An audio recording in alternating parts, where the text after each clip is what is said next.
Meus prezados e queridos irmãos da TV Caminho Livre, graça e paz do Senhor Jesus.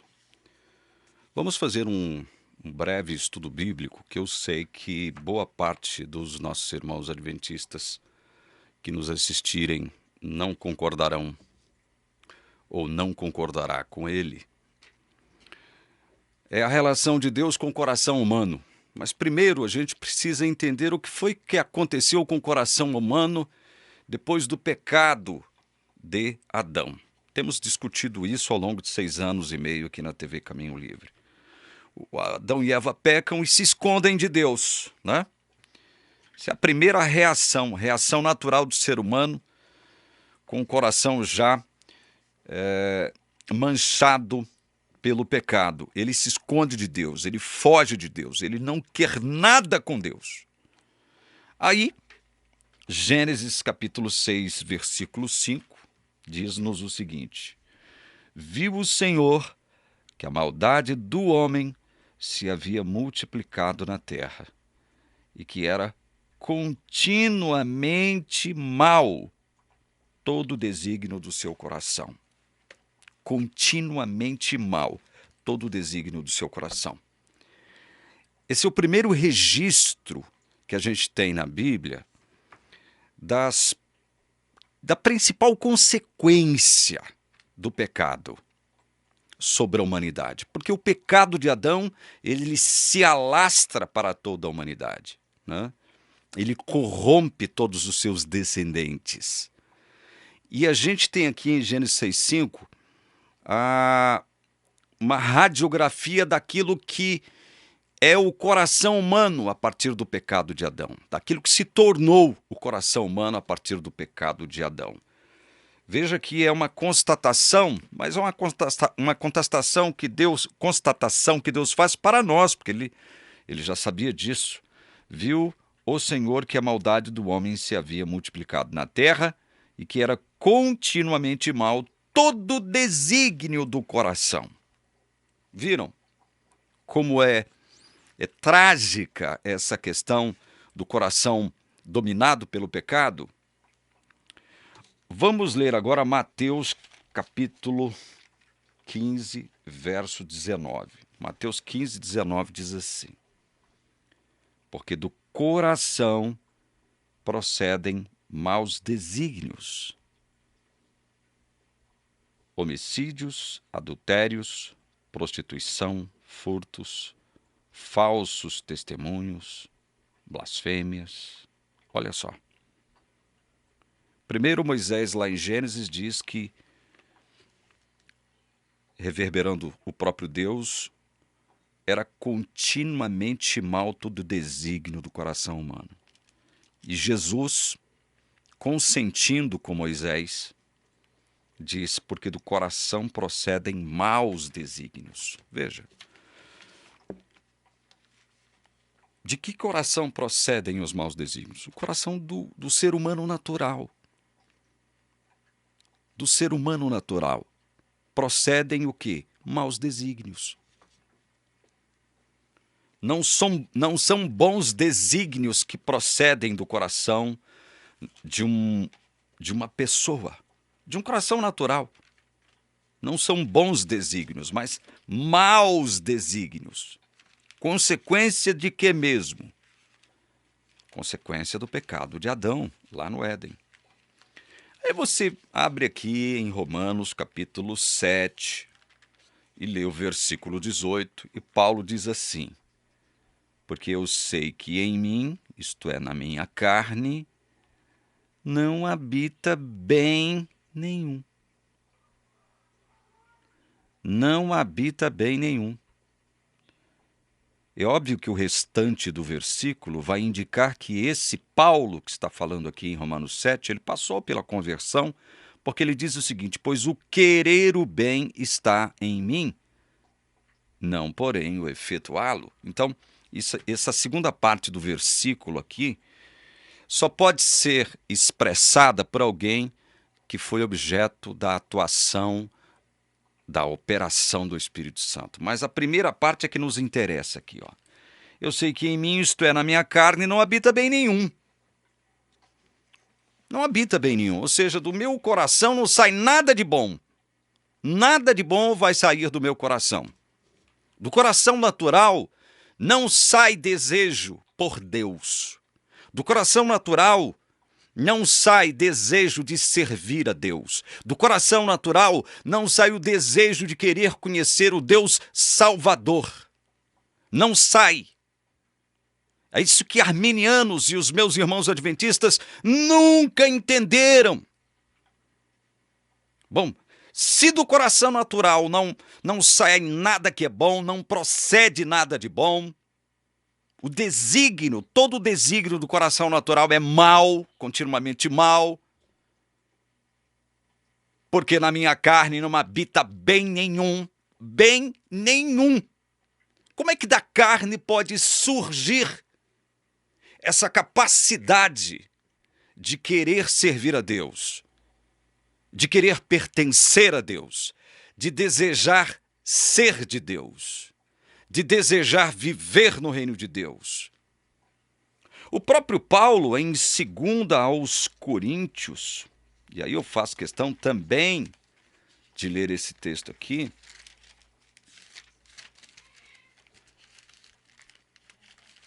segundo aos Coríntios, capítulo 3, ele diz aqui, olha, verso 5, não que por nós mesmos sejamos capazes de pensar alguma coisa como se partisse de nós. Pelo contrário, a nossa suficiência vem de Deus. Por que ele está dizendo isso aqui, que de nós mesmos não somos capazes de pensar alguma coisa? Por que ele está dizendo isso aqui? Olha o que ele diz no verso 3, nos versos 3 e 4. Estando já manifestos como carta de Cristo, produzida pelo nosso ministério, escrita não com tinta, mas pelo Espírito do Deus vivente, não em tábuas de pedra, mas em tábuas de carne, isto é, nos corações. E é por intermédio de Cristo que temos tal confiança em Deus. Aí ele vai dizer o que nós lemos no verso 5. Não que por nós mesmos sejamos capazes de pensar alguma coisa, como se partisse de nós. Pelo contrário, a nossa suficiência vem de Deus. 6. O qual nos habilitou para sermos ministros de uma nova aliança, não da letra, mas do Espírito, porque a letra mata, mas o Espírito vivifica.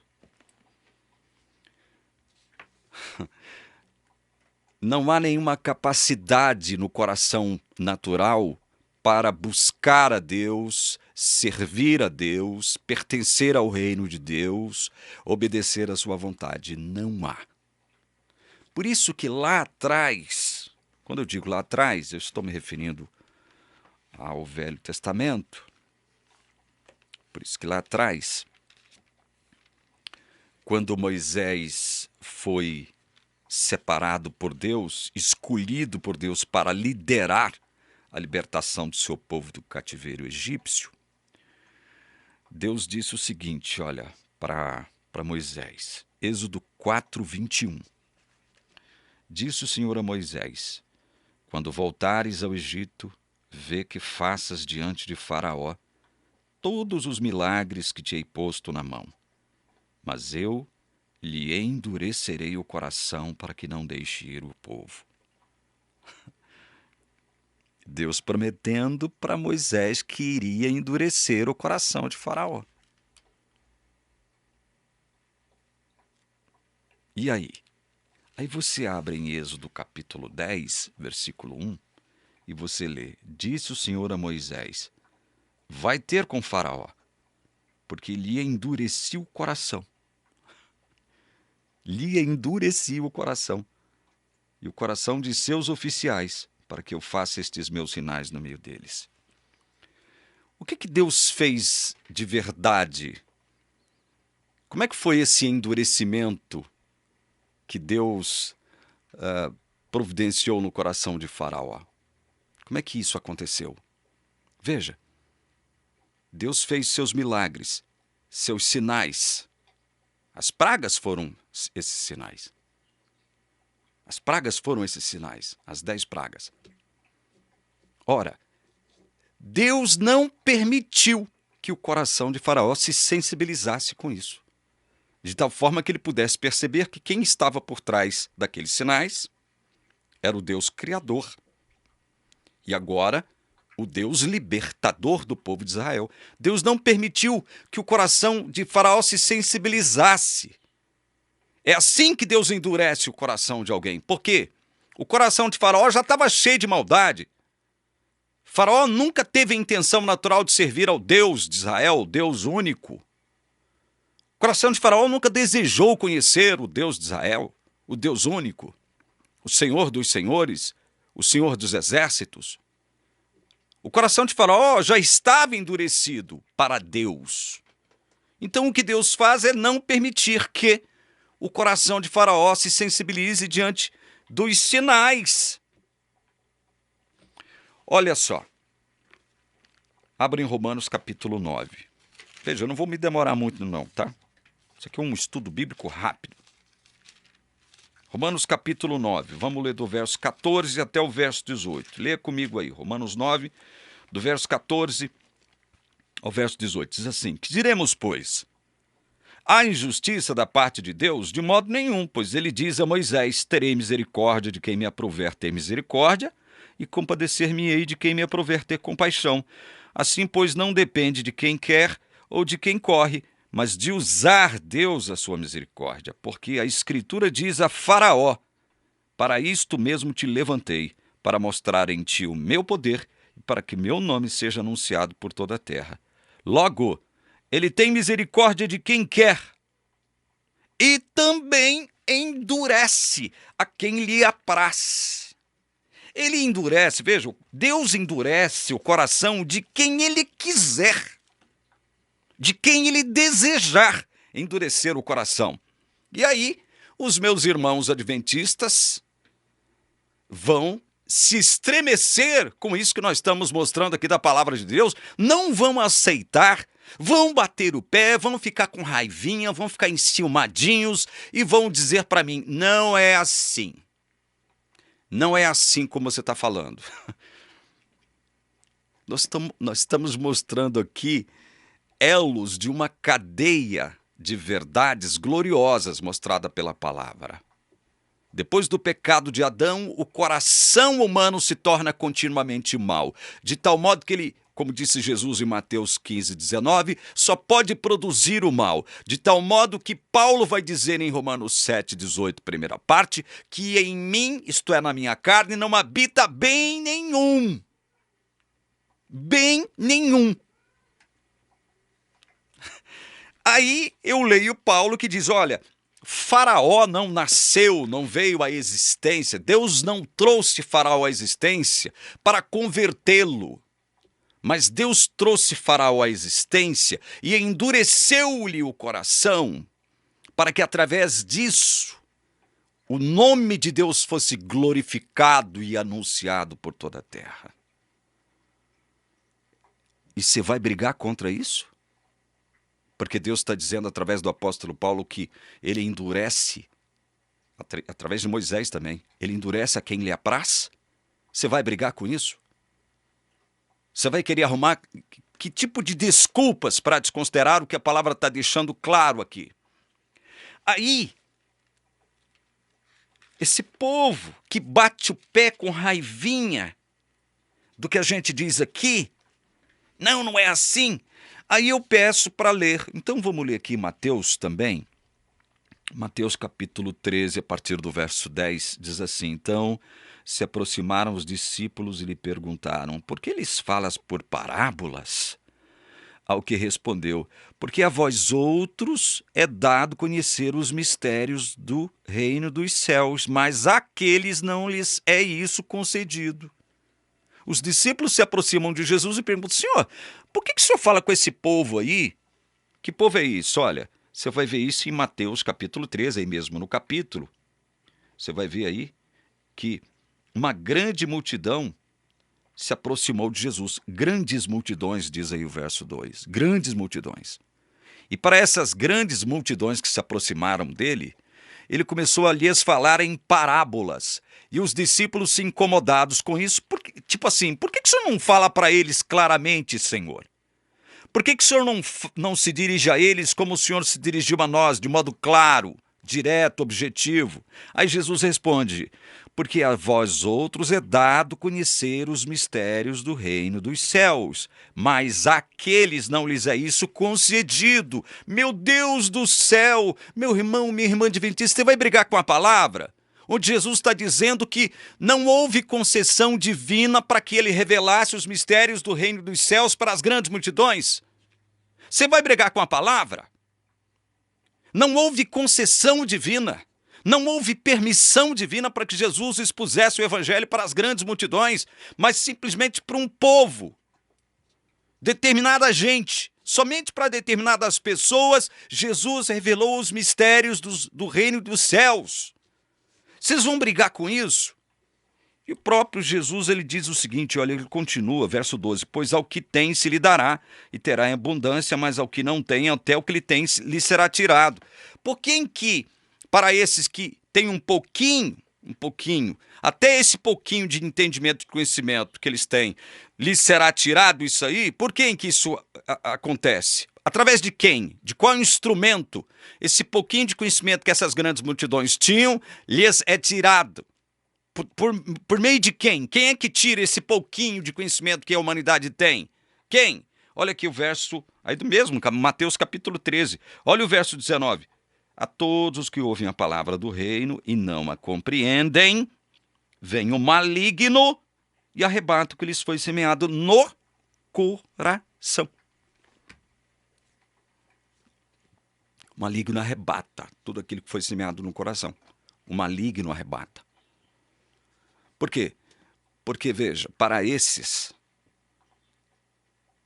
a quem o maligno arrebata as sementes da verdade do seu coração, para esses não foi concedida, não foi concessão divina, não houve concessão divina para eles receberem a mensagem do Evangelho. Não houve.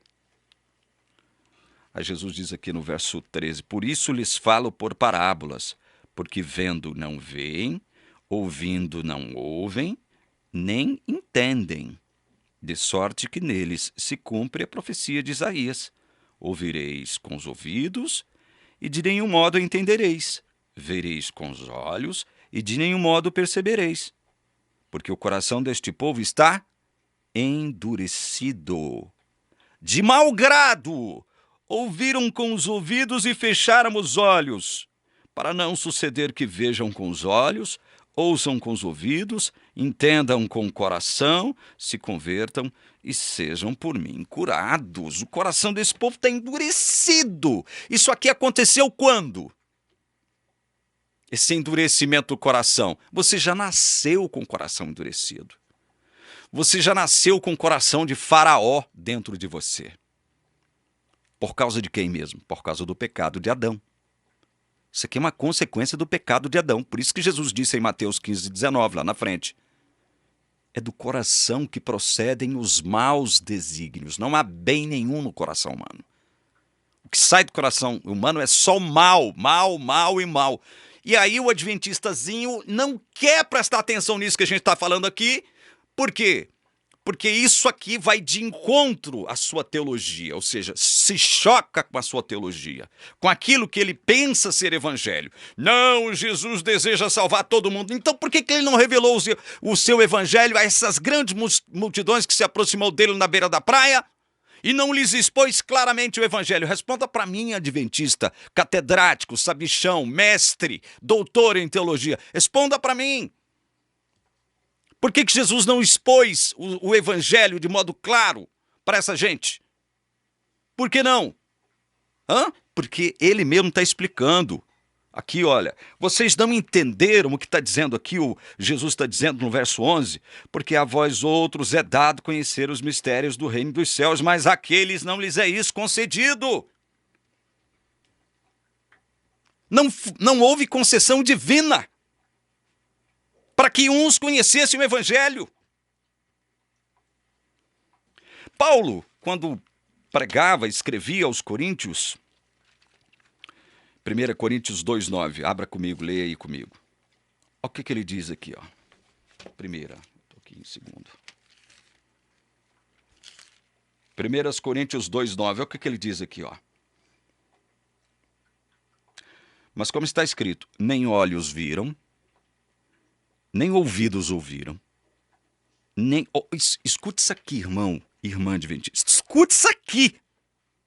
Nem jamais penetrou em coração humano o que Deus tem preparado para aqueles que o amam.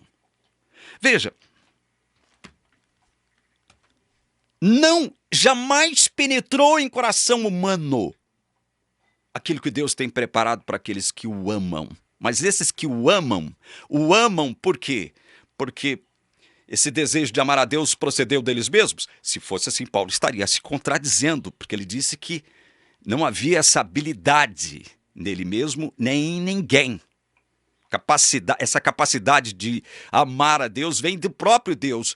Nós o amamos, diz o apóstolo João, na sua primeira epístola, capítulo 4, verso 10. Nós o amamos porque ele nos amou primeiro.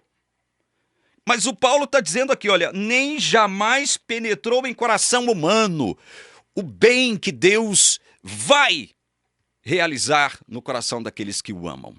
Não penetrou em coração humano. Não, olha, do coração humano não sai o desejo de pertencer a Deus, arminiano, embrutecido, embirradinho, fica fazendo pirraça. Quando a gente mostra a palavra, sabe como é que vocês se comportam? Vocês, meus irmãos adventistas, vocês merecem assadura, esse chicote que eu estou lhes dando agora. Vocês fazem isso aqui, ó. Quando a gente prega a palavra, vocês fazem isso aqui, ó.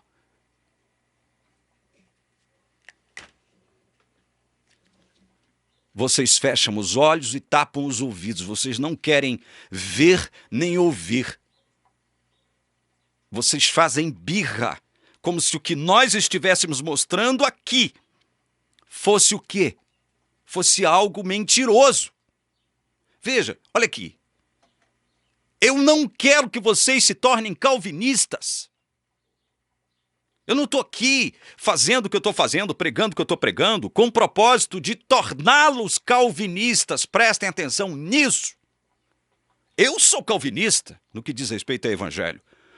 Porque a orientação teológica calvinista é a que prega o evangelho conforme a Bíblia expressa. Agora, eu não estou aqui querendo que você se torne calvinista. Eu quero que você preste atenção àquilo que a Bíblia diz ser o verdadeiro evangelho. Essa é a minha intenção aqui. Não quero te converter ao calvinismo. Eu não quero te levar para nenhuma igreja reformada, seja batista ou presbiteriana. Se você quiser ir, maravilha, glória a Deus se você quiser ir. Para uma igreja batista reformada, para uma igreja presbiteriana, que é calvinista, reformada. Glória a Deus se você quiser fazer isso. Mas eu não estou querendo que você saia da sua igreja e vá para lá. Não é isso, não é essa a minha intenção. A minha intenção é lhe mostrar o que é verdadeiramente o evangelho. Aí você pode perguntar, bom, mas se o coração humano não tem desejo de Deus, não quer servir a Deus, ele não pode, porque ele não tem essa capacidade natural de desejar Deus, de pender para Deus. O que tem que acontecer então? É isso aqui, ó. Por isso que Deus, para Moisés, já deixou claro isso aqui, ó. Deuteronômio capítulo 30, verso 6. O adventista gosta muito de Velho Testamento. Já que vocês gostam muito de Velho Testamento, então prestem atenção nessa palavra aqui, ó. Meus irmãos adventistas. Deuteronômio 30, verso 6 diz: o Senhor teu Deus circuncidará o que mesmo? O que Deus precisa fazer para que o coração do ser humano atenda aos seus reclames, ouça a sua voz, enxergue a glória de Deus, a beleza de sua santidade, compreenda que Deus o ama e que Deus tem e quer derramar misericórdia para ele. O que é preciso ser feito? O Senhor teu Deus circuncidará o teu coração e o coração de tua descendência, para, amares o Senhor teu Deus de todo o coração, de toda a tua alma, para que vivas. Isso aqui é evangelho. Isso aqui é evangelho. Para que você ame a Deus, Deus tem que circuncidar o que mesmo? O seu coraçãozinho. O coração é uma metáfora para o entendimento nosso, para o nosso intelecto, para a nossa mente. É uma metáfora. Deus tem que circuncidar o nosso coração. O que significa isso? Estou encerrando. Vou mostrar para vocês o que significa Deus circuncidar o seu coração, meu irmão. O que significa? Leiam comigo primeiro o que se encontra em Lucas, capítulo 24. Primeiro a gente lê o verso 31, depois o 45. Aquele episódio de Jesus andando ali com aqueles dois discípulos, né? Indo lá para uma cidadezinha chamada Emaús. Lucas 24, 31 diz assim: então se lhes abriram os olhos e o reconheceram. Aqueles dois homens que receberam a presença de Jesus ali, a caminho de Emaús, não sabiam quem era Jesus. Vocês conhecem a história. Não reconheceram a Jesus, não sabiam que estavam diante de Jesus, aquele que havia sido crucificado. Estavam tristes, acabrunhados com tudo que aconteceu. Mas aí, num determinado momento, antes de Jesus desaparecer, o que Jesus fez com eles? Então se lhes abriram os olhos e o reconheceram. Isso aqui, ó, esses olhos que foram abertos aqui, não são os olhos da carne, são os olhos do entendimento, sobre o qual Paulo fala em Efésios 1,18. É isso aqui, mente, entendimento, intelecto. Os olhos do coração foram abertos. E eles reconheceram Jesus. Mas só reconheceram Jesus porque os seus olhos do entendimento, do coração foram abertos. Olha o verso 45 aí mesmo de Lucas 24. Então lhes abriu o entendimento para compreenderem as Escrituras. Olha, isso aqui é circuncisão do coração. É isso que significa aqui, ó, Deus circuncidar o meu e o seu coração. Primeiro para reconhecer Jesus como Salvador, Messias. Depois para compreender as suas Escrituras. Irmão adventista, irmã adventista, pense. Se você está fazendo birra com relação a isso que eu estou pregando aqui agora, é porque você está endurecido. É isso? É assim que você quer permanecer? Endurecido, com o coração travado? Você quer compreender as Escrituras? Então, saiba que Deus é que produz isso em você. Ele é que produz isso em você. Outra evidência do que acontece quando Deus circuncida o coração de alguém. Abre em Atos, capítulo 16, verso 14. Atos 16, 14. Certa mulher chamada Lídia, da cidade de Tiatira, vendedora de púrpura, temente a Deus, nos escutava. Olha o que Paulo está dizendo aqui. Lídia, temente a Deus, da cidade de Tiatira, vendedora de púrpura, nos escutava. E aí o Senhor, prestem atenção nisto aqui, olha, vocês não creem no que está escrito? O Senhor lhe abriu o coração para atender às coisas que Paulo dizia. Se o Senhor não abre o coração de Lídia para que ela entendesse o que Paulo estava dizendo, Lídia não se converteria. Isso aqui é circuncisão do coração. Deus prometeu isso para Moisés. Prometeu para o seu povo através de Moisés. E não só para o seu povo através de Moisés, mas para toda a descendência do povo de Deus. Eu vou circuncidar o coração de vocês para que vocês me amem. Se Deus não circuncida o coração de alguém, este não o amará. E olha, não adianta fazer birrazinha. Isso aqui não é calvinismo, não. Isso aqui é Bíblia. Isso aqui é Evangelho. Isso aqui é Bíblia. É Evangelho. E eu encerro lendo João capítulo 12, verso 40, para glorificar Deus, o nosso Deus, o Deus no qual nós cremos. João capítulo 12. Vamos ler do 37 ao 40, é o final do vídeo. Embora tivesse feito tantos sinais na sua presença, não creram nele. Jesus fez tantos milagres, tantos sinais, mas muitos, apesar disso, não creram nele. Verso 38. Para se cumprir a palavra do profeta Isaías: Senhor, quem creu em nossa pregação? E a quem foi revelado o braço do Senhor? Por isso, não podiam crer.